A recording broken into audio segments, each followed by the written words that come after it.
اللہ رب العزت کا فضل ہے اور اس کا شکر ہے جس کی توفیق سے ہم اسلام کے دین رحمت اور شفقت ہونے کے موضوع پر ایک سلسلہ وار گفتگو کر رہے ہیں۔ اس سلسلے میں ہم آج جس پہلو پہ اسلام کے دین رحمت و شفقت ہونے کے جس پہلو پہ روشنی ڈال رہے ہیں وہ حضور نبی اکرم صلی اللہ علیہ وآلہ وسلم کا رحیمانہ اور مشفقانہ طرز عمل ہے بیوگان کے ساتھ اور یتامہ کے ساتھ۔ اللہ رب العزت نے حضور نبی اکرم صلی اللہ علیہ وآلہ وسلم کی طبیعت مبارکہ اور آپ کی شخصیت مقدسہ میں نرمی، شفقت، لطف و کرم اور رحمت و ملاطفت کا یہ جو پہلو ہے اس کو اجاگر کرتے ہوئے قرآن مجید میں اسے اللہ کی اپنی رحمت قرار دیا ہے اور ارشاد فرمایا کہ حبیب مکرم صلی اللہ علیہ وآلہ وسلم یہ آپ کی ذات اقدس میں اللہ کی رحمت کا ظہور ہی تو ہے کہ آپ ان تمام لوگوں اور جملہ انسانی طبقات کے ساتھ انتہائی نرم، شفیق اور رحیم ہیں۔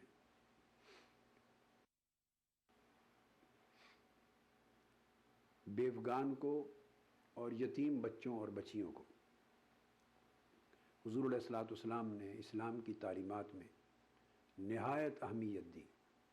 اور ان کے ساتھ شفقت و رحمت پر مبنی برتاؤ کو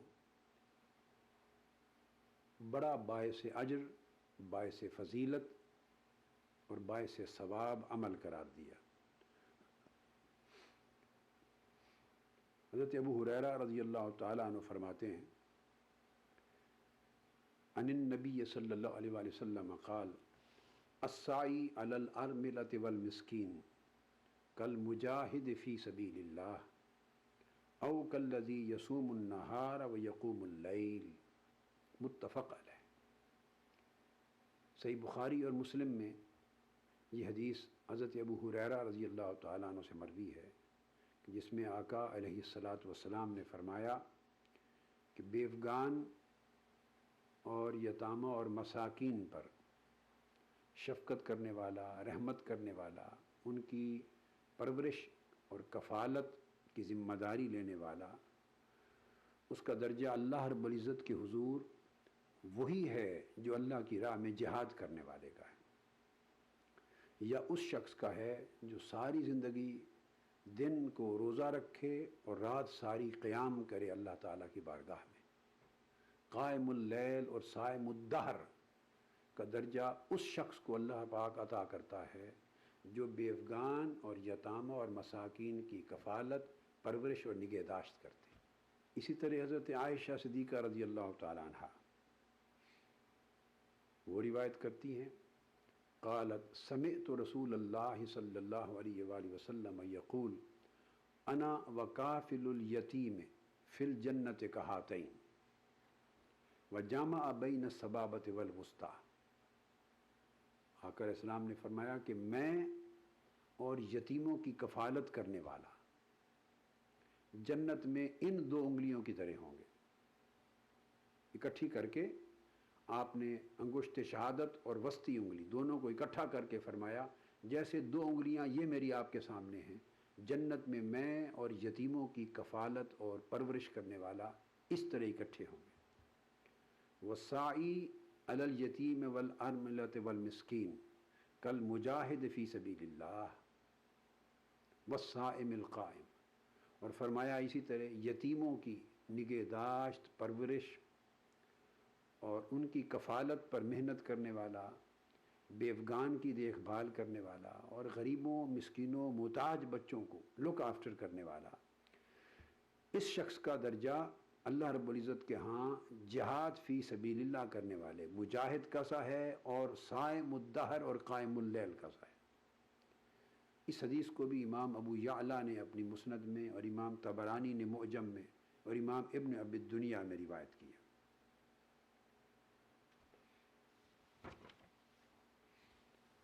حضرت ابو ہریرہ رضی اللہ تعالیٰ عنہ ارشاد فرماتے ہیں کہ حضور علیہ الصلوۃ والسلام نے فرمایا انا اول من یفتح له باب الجنہ الا انی ارى امرأة تبادرنی فاقول لها ما لك ومن انت فتقول انا امرأة قعدت على ایتام لی۔ اس حدیث کو امام ابو یعلا نے مسند میں روایت کیا اور اس کی سند جید اور حسن ہے، اور حافظ منذری نے بھی الترغیب و ترہیب میں روایت کیا سند حسن اور صحیح کے ساتھ۔ حضور علیہ الصلوۃ والسلام فرماتے ہیں کہ میں قیامت کے دن وہ پہلا شخص ہوں گا جس کے لیے جنت کا دروازہ کھولا جائے گا۔ یہ بات طے ہے، تمام کتب حدیث میں کثرت کے ساتھ حضور علیہ السلام کے یہ فرامین آئے ہیں کہ حضور علیہ السلام فرماتے ہیں کہ میں ہی جنت کا افتتاح کروں گا، میں ہی سب سے پہلے جنت کا دروازہ کھٹکھٹاؤں گا، اور جنت کا دروازہ مجھ سے پہلے کسی کے لیے نہیں کھولا گیا ہوگا۔ سب سے پہلی شخصیت جس کے لیے جنت کے دروازے کو کھولا جائے گا وہ میری ذات ہوگی، بلکہ بواب کہے گا کہ مجھے حکم بھی یہ تھا کہ جب تک محمد صلی اللہ علیہ وآلہ وسلم نہ آئیں جنت کا دروازہ کسی اور کے لیے نہ کھولا جائے۔ یہ صحیح ستہ میں، صحیح مسلم میں، ترمذی میں، ابو داؤد، تمام کتب حدیث میں تسلسل کے ساتھ، اور صحیح بخاری میں بھی تسلسل کے ساتھ کثرت سے یہ حدیث آئی ہے۔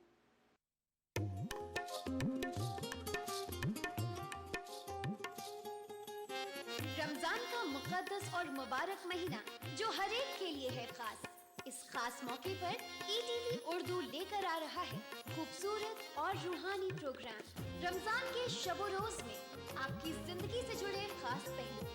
تو رہیے اس رمضان ہمارے ساتھ اور دیکھتے رہیے ETV اردو۔ ماہ رمضان تیری عظمت اور فضیلت کو ETV اردو کا سلام۔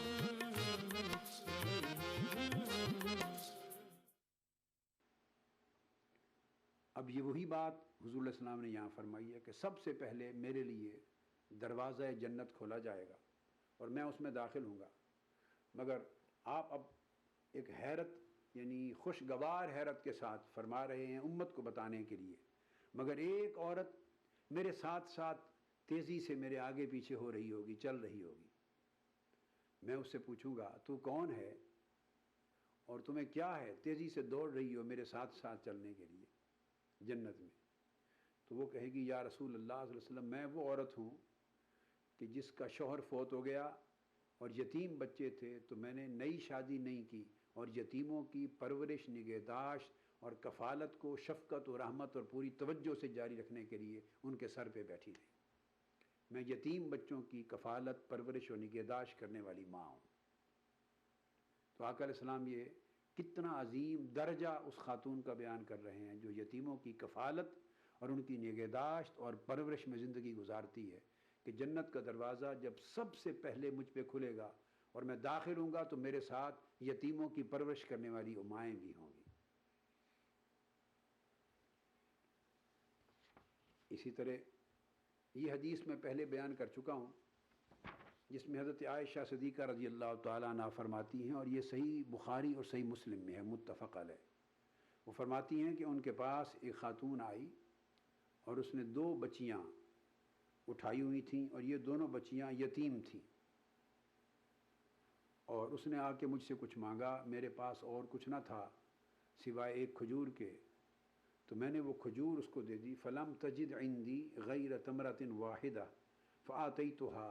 فقسمتها بین ابنتیها ولم تأکل منها شیئا۔ اس نے اس کے 2 ٹکڑے کر دیے ایک کھجور کے، دونوں بیٹیوں کو آدھا آدھا حصہ کھلا دیا اور خود کچھ نہیں کھایا، اس کے بعد پھر چلی گئی۔ اتنے میں آقا علیہ الصلوۃ والسلام تشریف لائے تو میں نے آقا علیہ السلام کی بارگاہ میں یہ پوری بات عرض کی، تو آپ نے فرمایا کہ وہ بچیاں، یتیم بچیاں، اس ماں کے لیے دوزخ کے سامنے ڈھال بن گئیں۔ یہ اجر ہے ان یتیم بچیوں کے ساتھ ایسے سلوک کا کہ ایک عمل بھی بخشش کا سبب بن گیا۔ حضور علیہ السلام نے فرمایا، حضرت انس ابن مالک رضی اللہ تعالیٰ عنہ روایت کرتے ہیں، من عال جاریتین حتی تبلغا جاء یوم القیامت انا وہوا۔ وَدَمَّ أَصَابِعَهُ، آقا علیہ الصلوۃ والسلام نے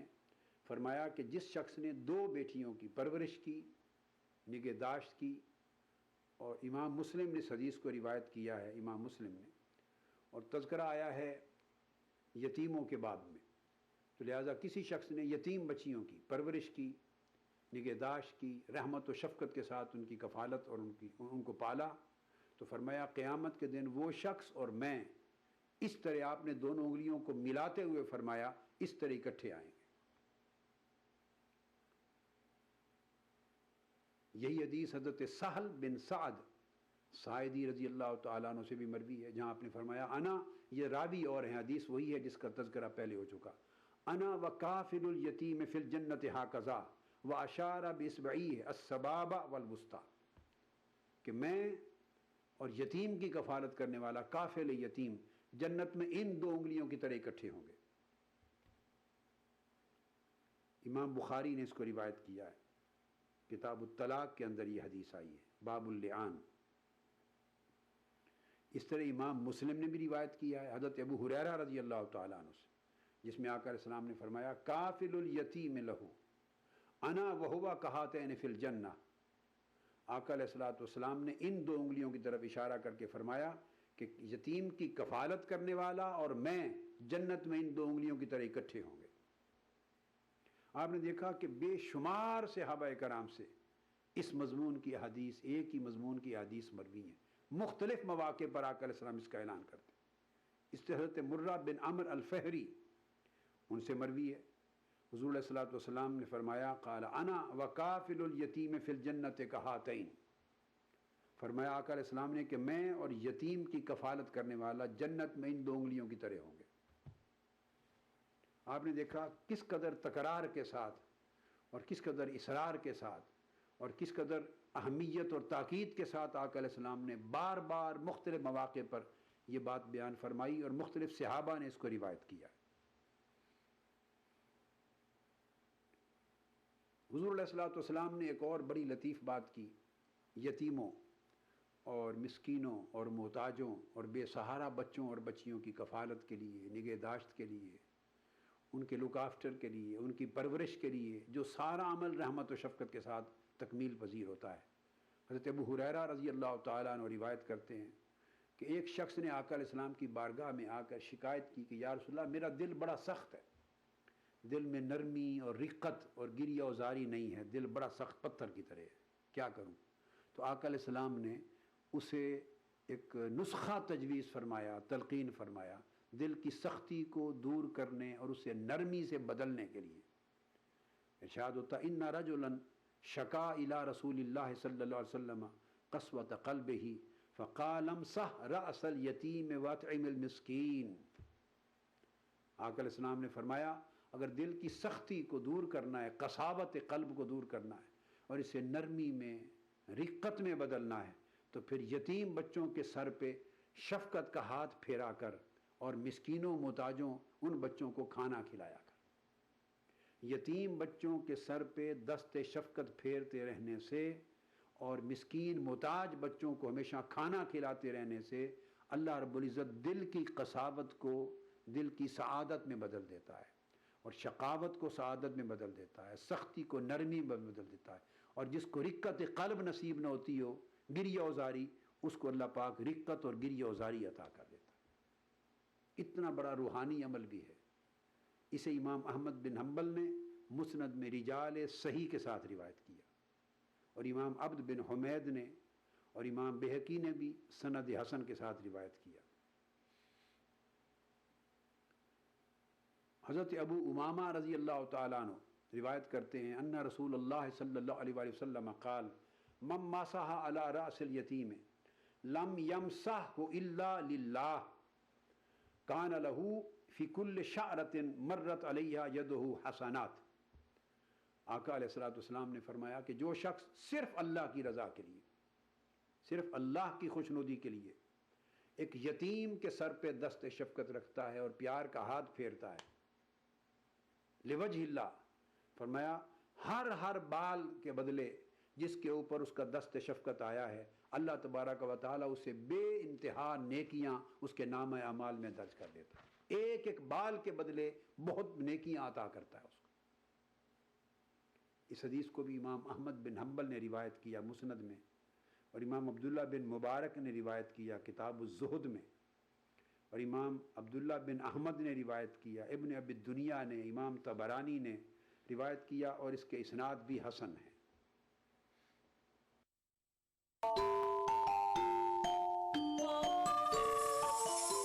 اسلام فار کڈز یعنی اسلام بچوں کے لیے، اس پروگرام میں قرآن اور حدیث کے قصے اور واقعات، حضرت محمد صلی اللہ علیہ وسلم اور صحابہ کی زندگی کے حالات اور اسلامی تعلیمات کے اہم واقعات پیش کیے جائیں گے۔ اس میں ہمارے لیے سبق ہے، گائیڈنس ہے اور رہنمائی کا سامان ہے۔ اسی کے ساتھ ساتھ اسلامی تعلیمات کی وہ باتیں بھی ہم آپ کے سامنے رکھیں گے جس میں مورل ویلیوز سکھائی گئی ہیں، تاکہ ہم اپنے اندر اعلیٰ کیریکٹر، اعلیٰ اخلاق پیدا کر سکیں اور دنیا اور آخرت میں کامیابی حاصل کر سکیں۔ اسلام فار کڈز ہر اتوار صبح 9 بجے صرف ETV اردو پر۔ آقا علیہ السلام نے ایک اور بات سنائی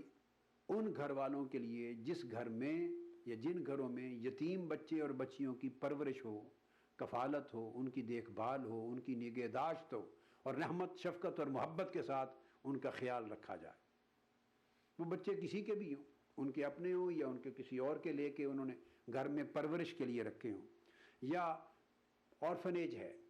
ایک آرفنیج ہے، آغوش ہے، یتیم بچوں اور بچیوں کی رہائش، پرورش، کفالت، تعلیم، تربیت کا اہتمام کسی انسٹیٹیوشن میں کیا جا رہا ہے، تو کوئی ان یتیم بچوں کی اسی انسٹیٹیوشن میں کفالت اپنے ذمے لے لے، ان کی پرورش اپنے ذمے لے لے۔ ان کے لیے آقا علیہ الصلوۃ والسلام نے یہ ساری فضیلتیں ان تمام لوگوں کو جاتی ہیں کہ یتیم کی کفالت کرنے والا خواہ یتیموں کو کہیں رکھے اور کفالت کرے، الغرض ان کی کفالت کی ذمہ داری جن لوگوں نے لے لی،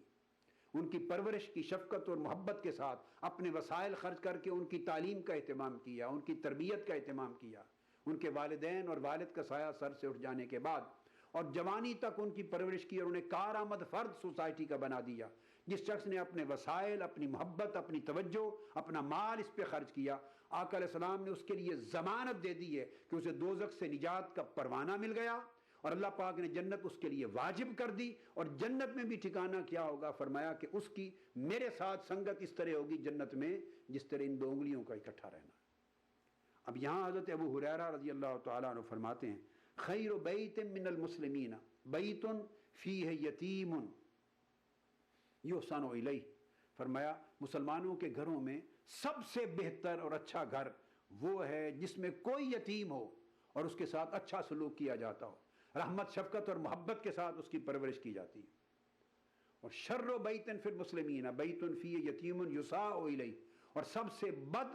برا بدبختوں کا گھر وہ ہے جس میں کوئی یتیم بچہ یا بچی ہے مگر اس کے ساتھ حسن سلوک نہیں کیا جاتا، برا سلوک کیا جاتا ہے۔ یہ فرما کر پھر فرمایا انا وکافل الیتیم فی الجنت کہاتین، میں اور یتیم کی کفالت کی ذمہ داری لینے والا جنت میں ان دو انگلیوں کی طرح اکٹھے ہوں گے۔ اسے بھی امام بخاری نے الادب المفرد میں، امام عبداللہ بن مبارک، امام ابن ماجہ، امام بغوی، امام ابن ابی الدنیا سب نے سند حسن اور سند صحیح کے ساتھ روایت کیا۔ الغرض حضور علیہ الصلوۃ والسلام نے یتامہ کی پرورش کے لیے، بیوگان کی پرورش کے لیے، مساکین اور محتاج بچے بچیوں کی، بے سہارا بچے بچیوں کی پرورش کے لیے رحمت اور شفقت کے ساتھ، محبت کے ساتھ اس کو دین اسلام کا بہت بڑا افضل، اعلیٰ اور عرفہ عمل اور عبادت قرار دیا۔ یہی عمل جیسے سلوک یتیم بچوں کے ساتھ ہے، یتامہ اور بیوگان کے ساتھ ہے، مساکین اور محتاج بچوں کے ساتھ ہے، اسی طرح کا سلوک اگلا سبجیکٹ ہم لے رہے ہیں ان لوگوں کے ساتھ کرنے کا حکم ہے جو آپ کے گھروں میں کام کاج کرتے ہیں، آپ کی ملازمت کرتے ہیں۔ آقا علیہ السلام کے زمانہ میں، زمانہ عہد رسالت میں یا اس سے قبل، چونکہ پرزنرز آف وار غلام بن کے آتے تھے اور باندیاں بن کے آتی تھی، چونکہ اس وقت سلیوری کا رواج تھا بین الاقوامی سطح پر۔ یہ بات ذہن نشین کر لیں کہ وہ جو غلام ہوتے تھے، بعض لوگوں کو کم علمی کی وجہ سے، مطالعہ کی کمی، اطلاع کی کمی، بے خبری کے باعث یہ مغالطہ لاحق رہتا ہے اور وہ ایک عجیب پریشانی میں، ہیجان میں مبتلا ہوتے ہیں۔ وہ سمجھتے ہیں، اور ویسٹرن ورلڈ کے بھی لوگ اور کئی سیکولر لوگ اس مغالطے میں مبتلا ہیں کہ شاید معاذ اللہ غلامی کا تصور اور انسٹیٹیوشن اسلام نے انٹروڈیوس کیا ہے. یہ تصور ٹوٹلی غلط ہے، بیس لیس ہے، یاد رکھ لیں. اس کی کوئی بنیاد نہیں ہے سرے سے. یہ محض بے خبری ہے، جہالت ہے. اسلام کی آمد، حضور علیہ الصلوۃ والسلام کی بعثت کو آج 1400-1500 سال ہوئے ہیں، جبکہ غلامی کا انسٹیٹیوشن بین الاقوامی سطح پر ہزارہا سال اسلام کی آمد سے پہلے سے چلا آ رہا ہے، اور یہ دنیا کے ہر کونے میں تھا. افریقہ میں تھا غلامی کا کانسیپٹ، آپ کو پتہ ہے وہاں اسلام ابھی نہیں پہنچا تھا، غلام تھے، غلاموں کی منڈیاں لگتی تھیں، اور غلاموں کو امریکہ، پچھلے زمانے تک امریکہ لے جایا جاتا تھا. افریقہ کے ملکوں سے غلام بنا کے امریکہ لاتے سلیبز، اور ان سے کام کاج لیا جاتا تھا. افریقی ممالک میں یہ تھا. چائنا میں غلامی کا تصور تھا. روم اور فارس کی سلطنتوں میں جہاں اسلام نہیں تھا، یعنی وہ کرسچن سٹیٹس تھیں اور ادھر زورواسٹر الگ ان کے مذاہب تھے، تو چائنا میں تھا، ادھر روم کی سلطنت میں تھا، قسطنطنیہ وغیرہ، اور اس سے اوپر گریک کے زمانے سے چلا آ رہا تھا. اور یہ سارا کا سارا کانسیپٹ ایجپٹ میں، مصر کے زمانے میں تھا. اس سے پہلے کی تہذیب جب یونان کی تہذیب میں تھا، ایجپشن تہذیب میں تھا، اس سے پہلے بیبیلونین تہذیب میں تھا. یعنی ہندوستان کی تہذیب اور ان کے مذاہب میں 5000 سال اس سے بھی پہلے کا تصور تھا. گویا اسلام کی دنیا میں آمد سے قبل پوری روئے زمین کی ساری تہذیبوں میں، تمام خطوں میں، تمام ممالک میں مور اور لیس غلامی کا تصور 5-6-7 ہزار سال پہلے سے چلا آ رہا ہے. قدیم تصور ہے. اسلام کے ساتھ اس کا کوئی تعلق واسطہ نہیں ہے. اسلام تو آج سے 1400-1500 برس پہلے آیا. اسلام نے تو اس میں ریفارمز کی، چونکہ یہ وبا بڑی وسیع تھی، ہر طرف دنیا پہ چھائی ہوئی تھی، پریڈومیننٹ تھی آل اوور دا ورلڈ. اور پھر پریزنرز آف وارز کے لیے کوئی اور قانون نہیں تھا سوائے 2 قوانین کے، ورلڈ وائڈ. میں اسلامک لا کی بات نہیں کر رہا، انٹرنیشنل لا کی بات کر رہا ہوں. جنگیں ہوتی تھیں، ان تمام ملکوں کے مابین ہوتی تھیں، روم اور فارس کے مابین ہوتی تھیں. اس سے قبل بھی تہذیبوں میں جنگیں ہوا کرتی جن کے میں نے تمام ذکر کیے. یعنی خواہ وہ تہذیب بازنطینی ریاست ہو، خواہ وہ رومی ریاست ہو، خواہ بازنطینی ریاستیں تھیں اور زمانہ تھا، خواہ گریک اور یونانی ریاستوں کا زمانہ تھا، خواہ مصری ریاستوں کا زمانہ تھا، خواہ بابل کی تہذیب اور حکومت سلطنت کا زمانہ تھا، بیبیلونین. ان تمام زمانوں میں اور ہندوستان میں حکومتیں ہوتی تھیں. تو جنگ میں جو لوگ پکڑے جاتے، 2 ہی ان کی سزائیں تھیں. یا ان کو ڈیکیپیٹیشن یعنی بیہیڈنگ، کیپٹل پنشمنٹ، سزائے موت دی جاتی، تلوار سے سر قلم کر دیا جاتا، یا اس سے بھی زیادہ اذیتناک طریقوں سے مار دیا جاتا. یا سزائے موت تھی اذیتناک طریق سے. یا جو لیا کارآمد ہوتے لاتے تو انہیں غلام بنا لیا جاتا، سلیوری ہوتی، غلام اور باندیاں بن جاتی. اور پھر غلاموں سے وہ شرمناک اور اذیتناک سلوک انسانیت کے تمام طبقات کے اندر تاریخ میں کیا گیا ہے کہ جس کا تصور اسلام سننا بھی گوارا نہیں کرتا. تو قتل کر دیتے یا غلام بنا لیتے. اسلام نے ریفارمیشنز کی.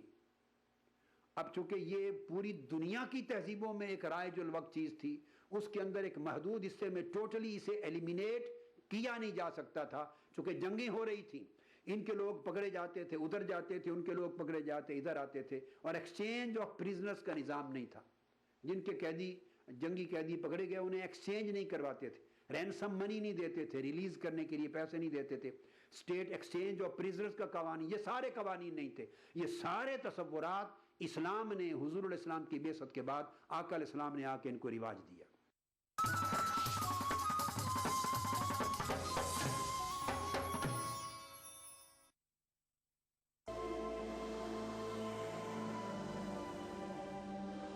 انسان صدیوں سے زیورات استعمال کر رہا ہے اپنی زینت اور شخصیت کے نکھار کے لیے. بطور مسلمان ہم پتھروں اور قیمتی دھاتوں کی اہمیت اور افادیت کو مانتے ہیں. ان تمام باتوں کو مد نظر رکھتے ہوئے کورل برانڈز لایا آپ کے لیے انمول اور نایاب طرز کا ایک لاکٹ. خالق کائنات کے اسم مبارک والا امریکن ڈائمنڈ کٹ سٹون سے مزین یہ حسین جاذب نظر 1 gram micro gold plated locket اور چین.